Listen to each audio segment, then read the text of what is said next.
Well, thank you for joining us for another episode of Let's Talk. We are kicking off a new series all about transitions, and we'll be talking about what that looks like, whether you're transitioning into a smaller role or a bigger role.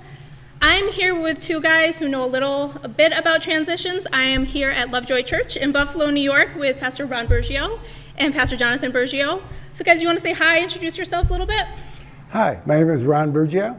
I'm the senior pastor now at Lovejoy Church. I was the lead pastor for 34 years, but now my son Jonathan, 3.5 years ago, became the lead pastor. My name is Jonathan, and I took over at as the lead pastor at Lovejoy Church in January 2018, and it's been an awesome ride so far. Yeah. So transition, as I said, is the topic that we're going to be covering at Elam Fellowship over the next few weeks. And it's actually becoming a big conversation piece. A lot of pastors are either transitioning into bigger roles or smaller roles, into new ministry roles, and as things are starting to open back up or across the country, just new opportunities for transitions are presenting themselves. And as we said, you two clearly know a thing or two about what it's like to transition and how to do that well, and maybe even how to not do that so well. So I first want to ask, often when we enter into a time of transition, before we voice it, we usually start to sense that it's coming. God starts to speak to us in interesting ways, and we start to sense, I think God's preparing me for something new. So what was it like for you guys when you started to sense, something is coming, I don't know what it is, but I feel like God is getting me ready for something? Okay, I was the president of Elam Fellowship for 10 years, and it was actually part-time, and I was also still the pastor of Lovejoy Church. And after the 10 years, I stepped down. I came back to Lovejoy. And though the church was running well, we were like just leveling off. And I kept thinking that we needed some sort of change. And I thought I needed a younger person to come in and maybe take over. And so I began to think about that and pray about it, talk to my wife. And I asked my son Jonathan if he would come and take the position of lead pastor at Lovejoy Church. What was that like before you got asked? Yeah, before. So I was the executive director of Basic College Ministries. I worked there for 3 years, was the director for a little over 3 years, and I loved Basic. And I met my wife through Basic. It was just like everything, and everything I was doing in Basic is what I always wanted to do. Travel and speak, go to churches, and just kind of be on the road all the time, then just crash, go home and do whatever.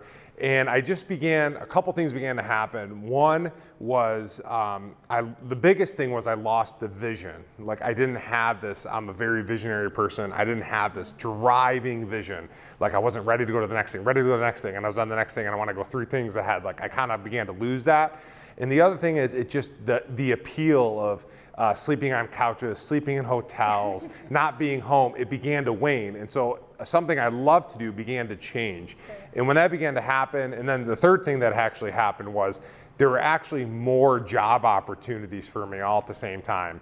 And so it was interesting that all those factors started working together. And really in my heart, I felt that I need to move on as quick as possible to make sure I'm not shortchanging Basic, because I lost that visionary thing and I needed a new one in, but I wanted to stay long enough to make sure they were okay.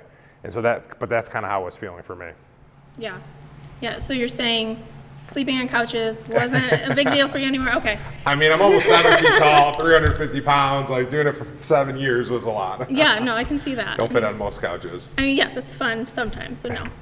So my next question for you guys is, so you start to feel that like something's happening, a transition is happening. And for some, that's really exciting. Like it's a chance to dream again. It's a chance to learn new things, try new things. But at the same time, especially if you have families, it can also create some sort of stress in the home. So did you guys do anything to protect yourselves, protect your families as you got ready for what could potentially be a stressful situation? Well, for myself, of course, my children are all grown and out of the home, and it was just Judy, Pastor Judy and I. Pastor Judy is also full-time. She was the executive pastor at that time. And we began to talk about that, and we did talk about what would it look like if I brought Jonathan in, but he was the only one that I thought of, to come in. And I felt that I still wanted to pastor. I mean, I was still traveling all around the world, speaking in different churches, and speaking here at Lovejoy. And I thought I still wanted to do this. And if Jonathan and I could work that out, and my wife could still do what she wanted to do, we thought it would be fine. So I think that some of the stress was relieved in that, especially when we talked to Jonathan and he felt that he was willing to come over to do that. Though we did talk about it for at least a year, is that right? Oh yeah. Yeah, for me, I mean, I didn't do this right away, but what began to help me was realizing, looking back on it now, it's a very emotional thing to do. And so I realized there's not always a logical answer when there's a tough emotional draw behind it. And so for me, I began to get more wise on what do I say to my dad? What do I even say to my wife? Because I don't want to complain to my wife and then her not like my dad. And so I began to find other outlets to where I could just vent and get an emotion out where the person wouldn't share it with anyone, and they may not even give me any feedback, but I could just talk and hear myself talk, in a safe place to express my emotions was huge. Because when something's so emotional and so tight, you know how it is, when your emotions are high, your intelligence is low. Like, you're just not smart when you're really emotional. And that was a huge thing for me, because we didn't have kids at the time, but protecting the family was protecting my wife, who was going to do ministry with my parents. We still wanted to go over for birthdays. We still wanted to go over for holidays. Like, I didn't want to ruin that. When we had kids, I wanted them to love our grandkids. And so I really had to learn, because I wear my emotions on my sleeve. Like, you get what you see with me. And I had to learn how to balance this emotional things when I logically couldn't figure out why it was so emotional. And that was a huge thing that took a long time to figure out. I'm still figuring it out, but yeah. Well, it seems like you're doing a great job. So Pastor Ron, you kind of touched on this a little bit when you were saying how you guys had conversations for over a year. There was an article, I'm just going to read this, that was released by Barna that stated, planned transitions tend to produce positive outcomes. So talk a little bit about how you did plan for the transition. What steps did you take? How did you execute that? I think it's a very good question. One of the things I also, like Jonathan, talked to different people. Pastor Chris Ball really helped me in that he already made a transition from being first of all, being a pastor, then the president. And then him and I talked about that quite a bit. And I began to think about what I would want to do and what I wouldn't want to do. And as we began to go through that, it helped me to realize that Jonathan still wanted me to be involved. And we just talked about certain things that he would be able to do and I would be able to do, but it was quite a discussion. Oh, it was, yeah. I think one of the things my wife thought to help my dad was to write a list of what energizes him and what doesn't energize him. Because I think one of the hardest planning things is properly communicating what you want and don't want to do. And so I could say one thing and you could think of 10 different ways it would work. Right. And we're not even on the same page even after I told you. And again, since it's so emotional, sometimes it's hard to know right away, like on the spot, And so creating lists like what energizes me, what doesn't energize me, what's important to me, what's not as important to me. And we're really, really helpful in planning, just getting on the same page. A lot of the other things just, they work into place. The main thing is bringing the value and that you care about the other person, you're going to take care of the other person. I think that was a huge thing. And so we could have always planned more. But what I did was I was very fortunate enough, President Chris Ball took me on a trip. We went on a car trip to visit another pastor who did a recent transition. And he took over for his dad from a church. And we sat down and he was giving me all these ideas. And the best thing he told me was that he sat down with his dad and he said, Dad, I want to honor you and I want to live at peace with you. And in order for me to honor you and to live at peace with you, I need these three things to happen. If any of these can't be fulfilled, I'm going to lay this whole thing down because I'd rather honor you and live at peace with you. I'd rather my grandkids hang out with you than worry about the church. And so if we can't figure these three things out, there's no problem. We're going to walk away from this and figure something else out. And actually, I did the exact same thing. I came back and I had three things that I said, we need to figure these three things out for me. If you could help me figure these out, it's going to be so much easier for me to honor you and live at peace. But these were the three things that were driving me nuts. And once we began to actually nail that stuff down, it was easier and easier to let go of some of the details that didn't really matter that much, you know? And so that was huge for me. Yeah. What I'm hearing is the relationship was more important than the position, and keeping that intact and honoring your father and also each other was so important. And I think that's so key when you are stepping a new position, is keeping your priorities in order and saying there'll be other positions, but the relationships and the person that God called me to be has to be priority above all. And the other thing I would say is, I think it's like a Stephen Covey thing or whatever, but you know, seek first to understand before being understood. And that was huge for me because like I've like, you know, for 10 years, like eventually I knew I was going to be a pastor. Like I traveled tons of churches, went to tons of conferences. I knew what I liked. I knew what I didn't like. I had tons of ideas. For years I'd have an idea and a church would start doing it. I'm like, man, like I got to start pastoring. Like all my ideas are going to be used, you know? And so I come in here ready to go, like I am ready to go. And I realized what happened was I was, even though my ideas were good, and honestly we've implemented almost all of them, it wasn't helping the situation because I wasn't seeking first to understand. Right. And somehow, and I have a couple stories, but probably the greatest story I have is, so I was the executive director of Basic coming to Lovejoy. So I was giving up my role as that leader. And so I'm sitting in my office one day, and the guy who's taking over for me, he walks in my office and he's looking around, and I'm like, you know, what's going on? He's like, hey, I just want to know, like, when you leave, what are you taking with you from your office and what are you keeping? I'm like, why? He's like, I just want to know how I'm going to redecorate your office. And I told him, and he walked away, and I was like furious, like I was like angry, and I was so mad at him. And I began to think, well, what did he do wrong? And I was like, he didn't do anything wrong. And I go, why am I so emotional? It doesn't make sense. I chose to leave. I'm giving this up. Why do I care? And I felt like at that moment God spoke to me and he said, how do you think your dad feels? How do you think he feels? He chose this to happen, but there's an emotional tie to it.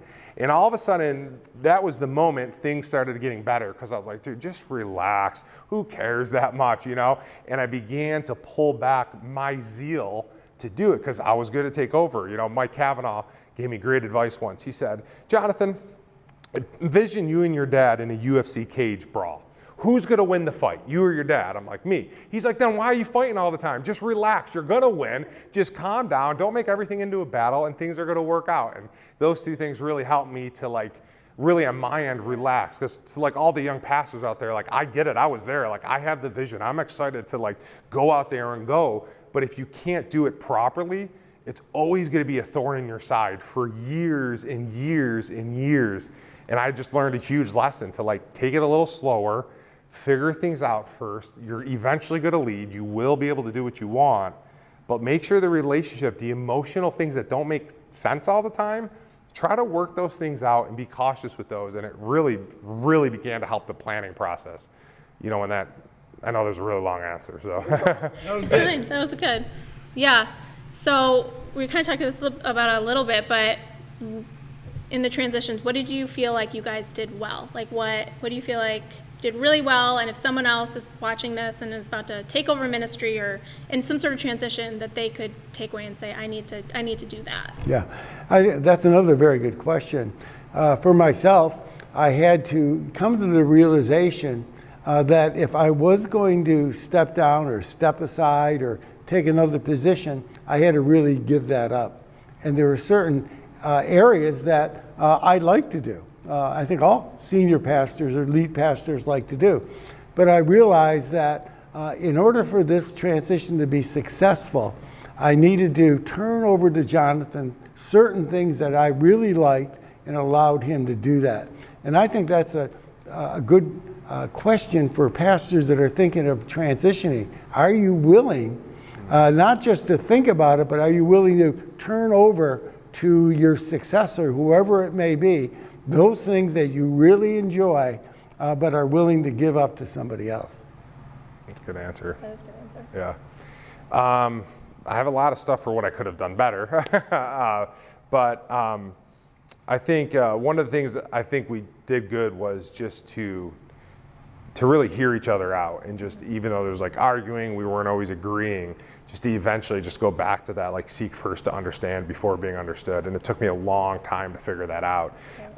And the other thing was just just those small details that I was stressing out over, like, it just wasn't that big of a deal. Like, you know, and a lot of that stuff that we were like, you know, squabbling about or not agreeing on, like it all kind of like worked itself out. And I was just stressing over some of the little things when like everything was happening the right way. And I was just like frustrated over these little, like, if it's not essential, like try not to like bring it to the table every time you guys meet and stress everybody out, you know? And if there's something that's really stressing everybody out, one thing I learned was, okay, let's just take this and set it over here. Let's not worry about that. Let's talk about something else we can make progress on. Because what would happen sometimes, we would talk about one issue that we wouldn't make any progress for 3 weeks because we couldn't figure this issue out. So finally, when I was like, let's just forget about that. Let's talk about something else. We made progress, you know what I mean? And so that was really, really good. Like, you know, yeah. A great illustration is that when it came down to the final transition, I have a very nice office, which I've been in for 25 years or something. And so I said, I was thinking, gee, I should really offer the office to Jonathan. It's a very nice office. And I said, Jonathan, would you like my office? And he said, no. He goes, Dad, take it. So that, you know, that was really helpful. Well, you're a good son. Not all the time, those are just the good ones. To make up for what you don't do so well. Yeah. I told him, you know, one thing I realized was, how does my dad want to be honored? But also, how do I want to be honored? Because I didn't know how to honor him, because I was trying to honor him the way I want to be honored. And he didn't know how to honor me, because he was trying to honor me the way he wanted to be honored. We want to be honored in separate ways. Yeah.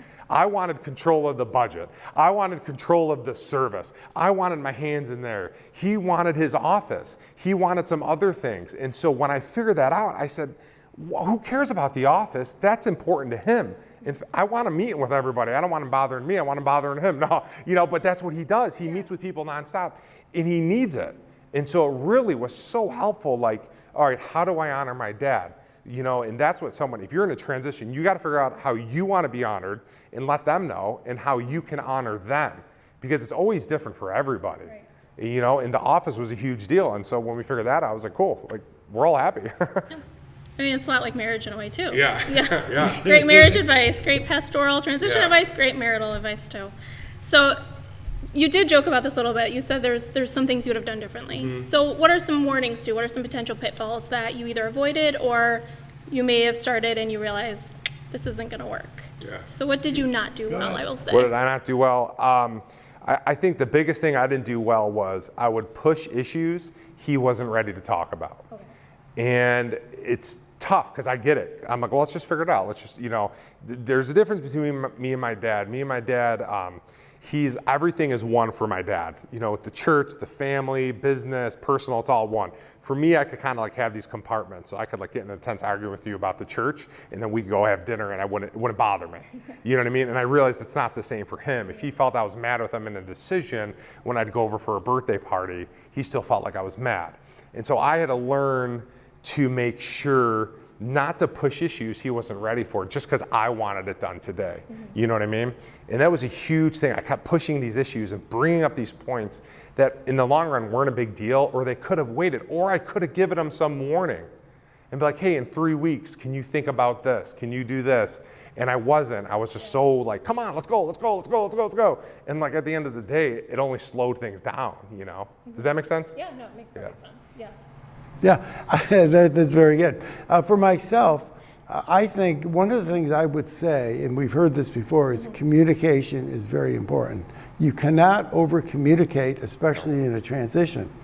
Going back to it, I thought I made clear some things that I didn't make clear. For instance, I had from the beginning, I wanted to be full-time and continue to do certain things and to assist him now as the lead pastor. And I didn't communicate that as well as I should have, and I should have. And another area was like missions. I've traveled around the world every year for 30 years, over 30 years. And so I just felt that I would just continue to do that without communicating that to Jonathan. Now it's all worked out and everything is fine. So one of the things, and Jonathan alluded to that, is communication. We need to talk things out, talk where you're at, listen. And the whole understanding, they find out where Jonathan, why he is thinking what he's thinking. And that's what I would say. Great advice. So you both, I mean, you were leaving basic and coming here, and you were making room for Jonathan. So how did you also make room for those who were stepping into your position, but also maintain what you're doing well? How did you guys do that? I had to eat humble pie, do the opposite of everything I was doing with my dad, and do everything I was trying to make him to do at Basic. That's essentially what I had to do is lay down things, just like he said, lay down things earlier. He said this, lay down things that are important to me for the sake of the organization. And it's at the end of the day, like, whether it be an office or where we spend money on a budget or how a certain event looks or something that I started at Basic that I loved. And that was time to die out. While I was there, I had to let it go because it wasn't about me. And sometimes, it's tough because we feel if I start a certain ministry or a certain aspect, like it happens a lot in church, like someone starts, the table ministry or a cookie ministry, whatever it may be, they don't want it to die because they feel like we're offending them. And we forget that it's about the whole of the organization. And my legacy is better because I let things die that would help the organization grow.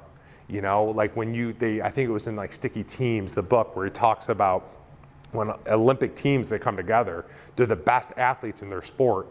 But to be a great Olympic team, like on a basketball team, those best athletes have to give up things that they ran the show on their team, but now they're with 4 other basketball players who are just as good as them. They had to let things die so collectively they could be better.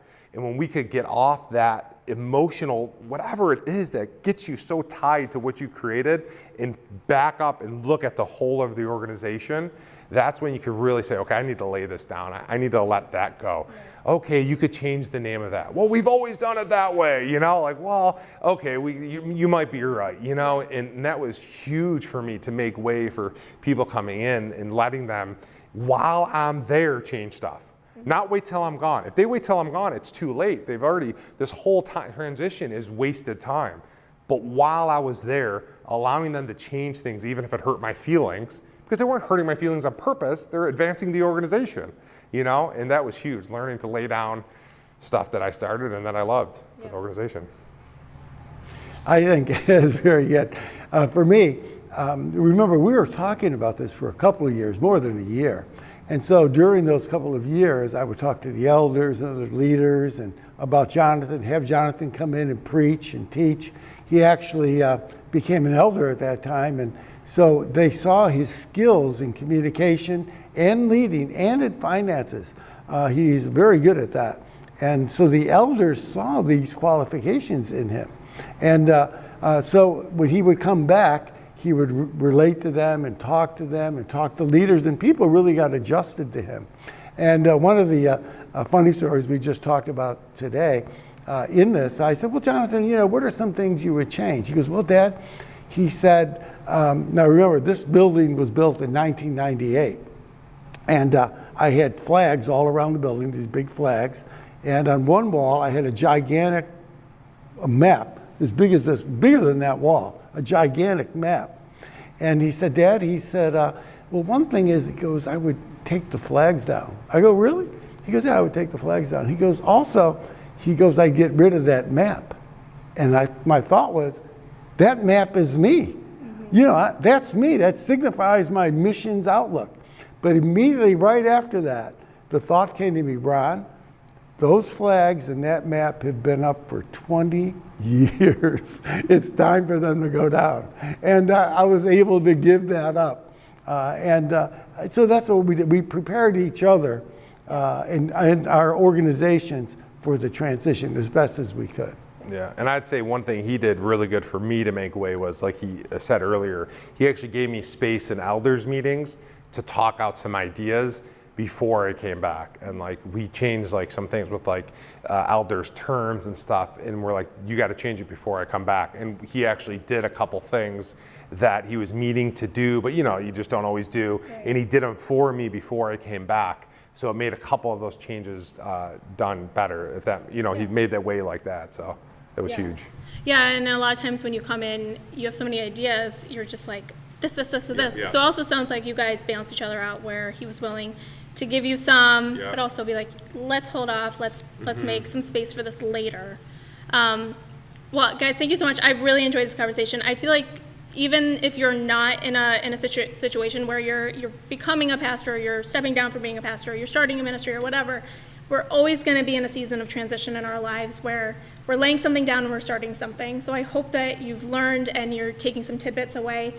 Before we go, really quick, are there any resources you would recommend of anyone who is in a transition season? Yeah, a couple, but I'm trying to think of the name. It was, I think it's called Leading Change. I forgot the author's name, but he's like a Harvard business. Leading Change is it's an easy book. It's like phenomenal. Like it'll blow your mind. Leading Change was probably the best one. Yes, so we have these guys you can talk to. Pastor Chris Ball at Elam Fellowship is also a great resource. If we have any more, we will make sure we will link them at the bottom of this video. But thank you so much for joining us. We will continue to send emails out weekly on transition and different topics that surround this conversation. Have a great day.